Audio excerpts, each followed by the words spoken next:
J'ai retrouvé une séquence qui date de 1995. L'émission C'est l'heure de vérité et vous êtes face à Elisabeth Guigou. Et vous revenez justement sur cette mondialisation. À chaque fois, vous me faites une surprise. Bah écoutez, on essaye, on creuse et on en trouve. J'aimerais trouver une séquence où vous aviez tort pour l'instant. À chaque fois, ce que vous dites s'avère être malheureusement vrai.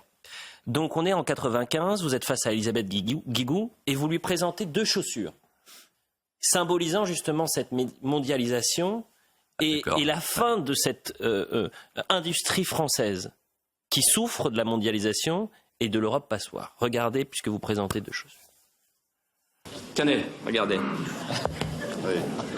Je vois que vous ne négligez pas les gadgets. Hein. Regardez ces 2 chaussures. Oui, elles sont jolies d'ailleurs. Avant, après. Ça, elles sont comparables, ces 2 chaussures. Là, il y a une chaussure qui arrive de Chine. Oui. Dans toutes les grandes surfaces, tous les supermarchés en France. 5 francs 70. Ça, c'est une chaussure de l'entreprise Eram, 3000 salariés, une des plus belles entreprises européennes. Rien que le prix de la matière première, 15 francs 70. Prix de vente, 47 francs, à cause de la différence du coût de main-d'œuvre.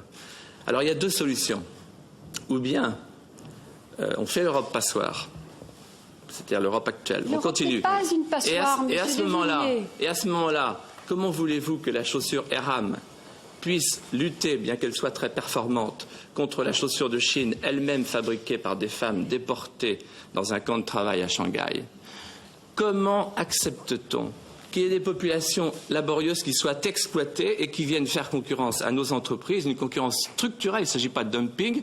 Moi, je dis que ça n'est pas possible. On arrête là, on y reviendra tout à l'heure parce que l'ouverture des frontières, c'est manifestement le point de désaccord entre vous. On fabrique avec le travail des enfants, 200 millions d'enfants dans le monde, et avec ça, non. Je demande une clause sociale justement pour éviter ça. En même temps, Monsieur de Villiers, je crois que, voyez-vous, eh bien moi je suis très contente. Quand je sais que des Chinois conduisent des voitures Peugeot en Chine, quand je sais qu'ils mangent des yaourts Danone, quand je sais qu'ils boivent notre cognac. Et par conséquent, le commerce, eh ben c'est l'échange, c'est vrai. Il faut accepter d'importer, d'exporter. Et quand une entreprise se délocalise, et quand une entreprise déménage de chez nous... Si vous ne voulez pas importer, vous allez fermer. Et c'est comme ça que vous coulerez la France, Monsieur de Villiers.